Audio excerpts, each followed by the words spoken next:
বৃহস্পতিবার আগরতলা প্রেস ক্লাবে মহারাজা বীর বিক্রম ওয়েলফেয়ার সোসাইটির উদ্যোগে এক মহতী রক্তদান শিবির অনুষ্ঠিত হয়।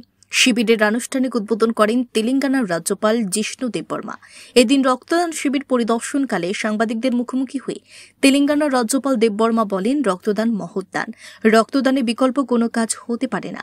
রক্ত কোনো ফ্যাক্টরিতে তৈরি করা যায় না।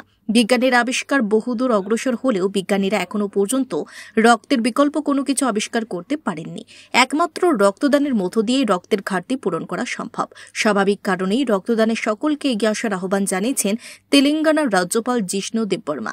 আজ রক্তদানে যারা এগিয়ে এসেছেন তাদের প্রত্যেকের সুস্বাস্থ্য কামনা করেন তিনি।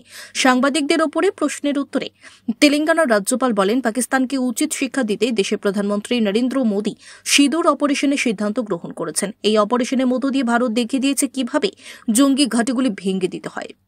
ভারতের সেনাবাহিনী এর মধ্য দিয়ে দক্ষতার পরিচয় দিয়েছে। পৃথিবীর ইতিহাসে এটি একটি মাইলস্টোন হিসেবে চিহ্নিত হয়ে থাকবে, অতীতেও তিনি উল্লেখ করেন। এদিন তেলেঙ্গানার রাজ্যপাল মাওবাদী ইস্যুতেও মুখ খোলেন। তিনি বলেন, দীর্ঘদিন ধরে মাওবাদী সন্ত্রাসবাদীরা অশান্তির পরিবেশ কায়েম করে রেখেছে। বর্তমান কেন্দ্র সরকার মাওবাদী সন্ত্রাসবাদীদের দমন করতে কঠোর মনোভাব গ্রহণ করেছে। মাওবাদী সন্ত্রাস অনেকটাই কমেছে বলেও এদিন উল্লেখ করেন তিনি।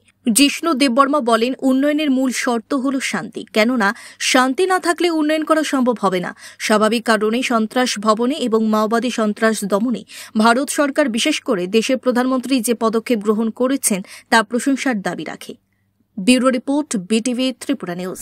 রক্তদান শিবির খুব ইম্পর্টেন্ট ত্রিপুরায়, যে আমরা মন্ত্রীরা যারা চিফ মিনিস্টার করাচ্ছে এটা, এবং রক্তদান জীবনদান এটা সবই জানে। রক্তদান থেকে না রক্ত সবসময় এটা শর্ট আছে সারা ভারতবর্ষে। আমরা তেলেঙ্গানাও করছি রেক্টর থেকে, এবং ব্লাড স্টেম সেল সেটা গবেষণা শুরু করেছি। ধ্যানের করা উচিত। আর রক্তের সবসময় আর কি, রক্ত তো আর ম্যানুফ্যাকচার করা যায় না, রক্ত ওখান থেকে বানানো যায় না, রক্তদানই করতে হবে। আর এখানে যুবকরা কিন্তু দীর্ঘদিন ধরে রক্তদান ভর্তি করা উচিত। এটা খুবই একটা পজিটিভ সাইড, সেটা ক্যারিয়ার করা দরকার। আর আমি যারা উদ্যোক্তারা আছে ওদেরকে আমি অভিনন্দন জানাই, এত ভালো শিবির করেছে। বহু দূর থেকেও ডোনাররা এসছে, আমি জানি মা সালেমা এখান থেকে এসছে ডোনার। আমি ওদেরকেও অভিনন্দন জানাই, খুব ভালো। একজন প্রথমবার, আর একজন 3-4 বার হয়ে গেছে। মাল্টিপল ডোনার তো অনেক ত্রিপুরা রাজ্যে। আমি যখন মন্ত্রী ছিলাম একজনকে দেখা হয়েছে 32 বার 33 বার দিয়েছে। সুতরাং একজন কি বলে ইয়াংস্টাররা খুবই এখানে খুব পজিটিভ অ্যাটিটিউড বোধ কি রক্তদানের। খুব ভালো লাগলো। অনেকবার প্রেস ক্লাবে আসলাম, তোমাদের সঙ্গে দেখা হয়েছে।